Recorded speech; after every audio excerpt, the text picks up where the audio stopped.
ఉత్తరాంధ్రలో deputy CM Pawan Kalyan comments వింటే భూ కబ్జాదారులకు చెమటలు పడుతున్నాయి. కొన్ని భూ వివాదాల్లో పొలిటికల్ లీడర్ల హస్తం ఉందని ఆరోపించారు. భూ వివాదాల్లో రాజకీయ నాయకుల జోక్యాన్ని ఏమాత్రమూ సహించవద్దని అధికారులకు ఆదేశాలు జారీ చేయడంతో భూమాఫియా వ్యక్తుల గుండెల్లో రైళ్లు పరిగెడుతున్నాయి. దీంతో ఉత్తరాంధ్రలో భూ కబ్జాల బాగోతో హీటెక్కింది. ఇంతకీ భూ కుంభకోణాలకు తెరలేపిన నేతలెవరు? భూములను బినామీ పేర్లతో ఆక్రమిస్తున్నటువంటి వారు ఎవరు? ఆ వివరాలు ఈ స్టోరీలో తెలుసుకుందాం.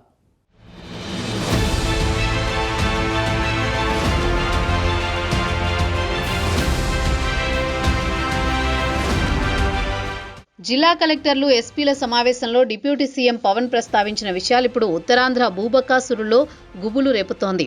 విశాఖ, ఉత్తరాంధ్ర జిల్లాల్లోని పారిశ్రామిక ప్రాంతాల్లో కొన్ని భూ వివాదాల్లో రాజకీయ నాయకుల ప్రమేయంపై ఫిర్యాదులు వచ్చాయని పవన్ ప్రకటించారు. విశాఖ జోన్లో ఇలాంటివి ఎక్కువగా జరుగుతున్నాయి. రాజకీయ నాయకుల ప్రమేయం వల్ల అధికారులు కూడా ఏమీ మాట్లాడలేకపోతున్నారు. భూ వివాదాల్లో రాజకీయ నాయకుల జోక్యాన్ని ఎంత మాత్రమూ సహించొద్దని జిల్లాల కలెక్టర్లు ఎస్పీలకు సీఎం, డిప్యూటీ సీఎం చెప్పడం పాలనలో పారదర్శకతకు అద్దం పడుతోందంటున్నారు. విశాఖ, విజయనగరం, అనకాపల్లి తదితర జిల్లాల్లో రాజకీయ నాయకుల జోక్యంపై ఫిర్యాదులు రాకూడదని, ఎవరి మీద ఫిర్యాదు వచ్చినా వదిలిపెట్టవద్దని వారు జిల్లా అధికారులకు ఆదేశాలు జారీ చేశారు.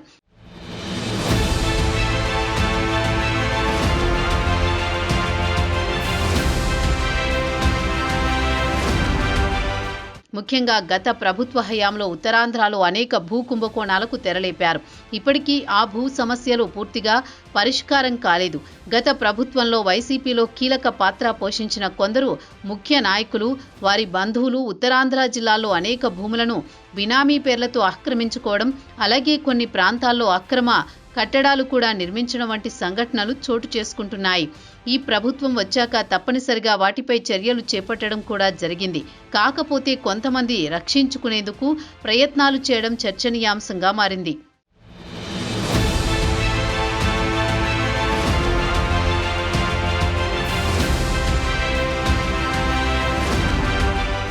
ఇక కూటమి ప్రభుత్వంలో కూడా ప్రస్తుతం గత వైసీపీ హయాంలో జరిగిన కొన్ని భూదందాలలో భూ బకాసురులకు మద్దతు ఇవ్వడం వంటివి వెలుగు చూస్తున్నాయి. దీంతో ఉత్తరాంధ్ర ప్రజల్లో కూటమి పాలనలో కూడా ఈ తరహా భూ ఆక్రమణలు తప్పవా అని విమర్శలు వెల్లువెత్తుతున్నాయి. ఈ నేపథ్యంలో పవన్ కళ్యాణ్ జనసేన ఎమ్మెల్యేలకు ఎట్టి పరిస్థితుల్లోనూ భూ సమస్యల్లో వేలు పెట్టొద్దని వార్నింగ్ ఇచ్చారు. అటువంటి వారిని సమర్థించవద్దని పలుమార్లు గట్టిగానే హెచ్చరించారు. కానీ ఉత్తరాంధ్రలో ఆ పార్టీకి చెందిన ఒకరిద్దరు ఎమ్మెల్యేలు పవన్ మాటలను పెడచెవిన పెట్టడంతో ఆయనకు ఆగ్రహం రప్పించింది. ఇటువంటి ఎమ్మెల్యేలను కూడా ఆయన పిలిపించుకుని వ్యక్తిగతంగా హెచ్చరికలు కూడా జారీ చేశారు.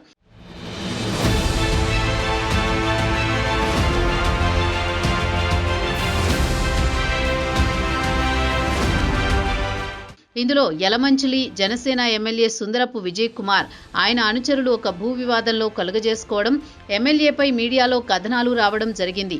ఇదంతా పవన్ నోటీసుకు వెళ్లడంతో ఆ ఎమ్మెల్యేని పిలిపించి ఏం జరిగింది అని అడగడం వంటి పరిణామాలు చోటు చేసుకున్నాయి. దీంతో ఇటు టీడీపీ, అటు జనసేన ఎమ్మెల్యేలో కొందరు ఈ తరహా భూపకాసురులకు మద్దతు ఇచ్చేవారి గుండెల్లో రైళ్లు పరిగెడుతున్నాయి. సహజంగా నియోజకవర్గంలో ఎమ్మెల్యే చెప్పిందే వేదంగా నడుస్తుంది.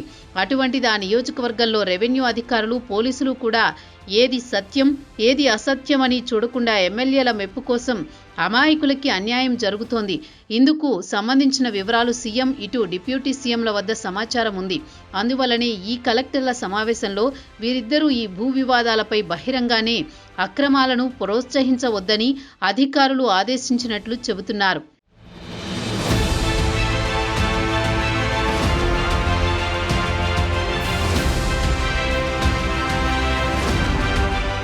ఇప్పటికే గత ప్రభుత్వంలో విశాఖ, మధురవాడ, ఎండాడ, అడవివరం, అనకాపల్లి, విజయనగరం ప్రాంతాల్లో కొందరు నాయకులు భూములను ఆక్రమించుకున్నారు. వారి నుండి ఈ భూములు కాపాడేందుకు కూటమి ప్రభుత్వం చర్యలు కూడా చేపట్టింది. ఉదాహరణకి ఉత్తరాంధ్రలో వైసీపీ రీజియన్ కోఆర్డినేటర్గా పనిచేసిన విజయసాయిరెడ్డి కుమార్తె భీమిలి బీచ్లో ఏకంగా భారీ ఎత్తున గోడలు కట్టేసి భూ ఆక్రమణలకు పాల్పడ్డారని ఆరోపణలున్నాయి. దీనిపై జనసేనకు చెందిన కార్పొరేటర్ పీతల మూర్తి యాదవ్ కూటమి ప్రభుత్వం వచ్చాక ప్రభుత్వానికి, కోర్టులకు ఫిర్యాదులు చేశారు. దీంతో ఆక్రమణ అడ్డుకోవడంతో పాటు ఆ గోడలను విజయసాయిరెడ్డి కుమార్తె సొంత నిధులతోనే తొలగించాల్సి వచ్చింది. అంతేకాక గత ప్రభుత్వంలో ఉన్నత స్థాయిలో ఉన్న ఒక అధికారి విజయనగరం జిల్లాలో తన కుమారుడి పేరిట భారీ ఎత్తున భూములు ఆక్రమించారని, రైతుల నుండి తక్కువ ధరలకు కొనుగోలు చేసి ఆ భూములను సక్రమం చేసుకునే ప్రయత్నాలు కూడా చేశారని ఆరోపణలున్నాయి.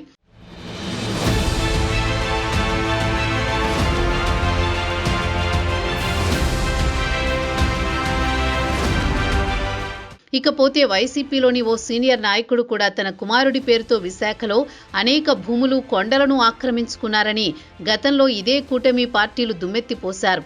అంతేకాక చాలా కీలకంగా మారిన భీమిలిలో అనేక మంది రియల్ ఎస్టేట్ వ్యాపారులు కడప నుండి వచ్చి గత ప్రభుత్వ హయాంలో భూదందాలకు పాల్పడ్డారట. అమాయకమైన భూ యజమానులను బెదిరించి తక్కువ ధరలకు భూములు కొనుగోలు చేశారని ఆరోపణలు వచ్చాయి. అయితే ప్రభుత్వం మారాక ఇటువంటి భూ అక్రమాలకు తావుండదని అంతా భావించారు. కానీ భూ వివాదాల్లో పార్టీలకు అతీతంగా అందరూ ఒకటే.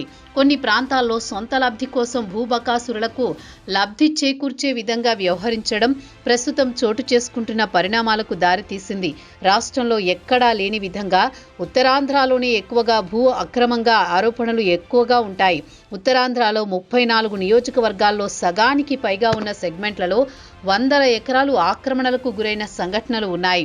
ఇప్పటికే కూటమిలోని నాయకులు గత ప్రభుత్వ హయాంలో భూములు అక్రమంగా ఆక్రమించుకున్నారని, అటువంటి వారి సంగతి తేలుస్తామని కూటమి నాయకులు గొప్పలు చెప్పుకున్నారు. కానీ కూటమికి చెందిన కొందరు నేతలు అండదండలతో అదే భూ వివాదాల్లో తలదూర్చడం హాట్ టాపిక్గా మారింది.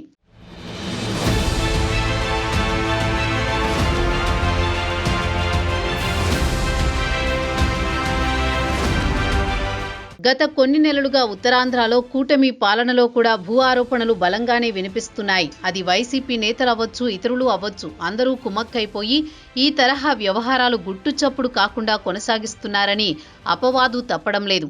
కాకపోతే ఎప్పటికప్పుడు తమ నెట్వర్క్ ద్వారా సమాచారం తెచ్చుకుంటున్న పవన్ కూటమిలోని ఏ ప్రజాప్రతినిధి తప్పు చేసినా సహించేది లేదని స్పష్టం చేస్తూ వస్తున్నారు. ఇటీవల జరిగిన కలెక్టర్ల సమావేశంలో పవన్ ఈ భూ ఆక్రమణ విషయంలో పెదవి విప్పారు. కానీ ఇంతవరకు ముందే అనకాపల్లి జిల్లాతో పాటు కొన్ని ఉత్తరాంధ్ర జిల్లాల్లోని కలెక్టర్లకు స్వయంగా ఈ భూ వివాదాల్లో తమ పార్టీ నేతలు గాని, ఎమ్మెల్యేలు గాని తలదూర్చినా సహించవద్దని తేల్చి చెప్పారు. న్యాయం ఎటువైపు ఉంటే అటువైపే మీరుండాలని సూచించడం జరిగింది. అనకాపల్లి జిల్లాలో ఈ తరహా ఆరోపణలు ఎదుర్కొన్న కొంతమంది ప్రభుత్వ అధికారులను కూడా రాత్రికి రాత్రే పవన్ బదిలీ చేయించడం హాట్ టాపిక్ గా మారింది.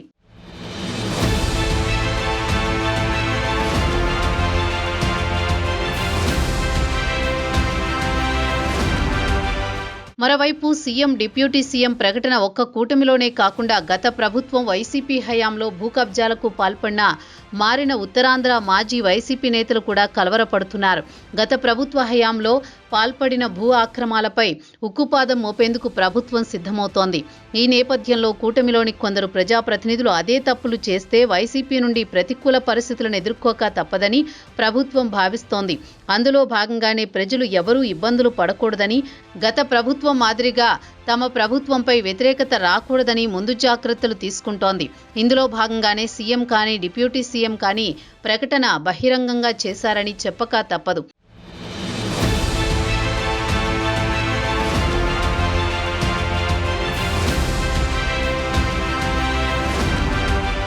గత ప్రభుత్వంలో మనవాడే అయితే తప్పు చేసినా పర్వాలేదు అనే చందంగా ఉండేది. కానీ ఈ ప్రభుత్వంలో తప్పు చేస్తే ఎవరైనా ఒకటే అని అభిప్రాయం వ్యక్తమవుతోంది.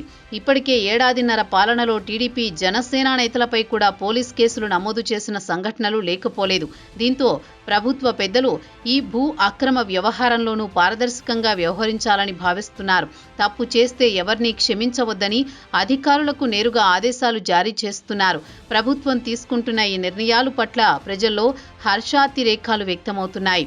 ఇప్పటికైనా ఏ పార్టీకి చెందిన ప్రజాప్రతినిధి అయినా, రాజకీయ నాయకులైనా న్యాయబద్ధంగా ముందుకు వెళితే ప్రజా ఆమోదయోగ్యం లభిస్తుంది. అదీ కాకుండా స్వార్థపూరిత లబ్ధి పొందేందుకు తప్పులు చేస్తే తప్పకుండా ప్రజా వ్యతిరేకత చవి చూడాల్సిన పరిస్థితులు ఉత్పన్నమవుతాయి. ఈ తరహా ప్రతికూల పరిస్థితులు ఎదుర్కోకూడదని సీఎం, డిప్యూటీ సీఎం ఈ విధమైన విధానాలను ప్రకటించడమే కాక కఠినంగా అమలు చేసిన వాడు తప్పకుండా ఈ ప్రభుత్వం ప్రజాప్రభుత్వంగానే కీర్తించబడుతుందనడంలో అనుమానం లేదు. చూడాలి మరి భూ అక్రమాలను ఎలా అరికడతారో.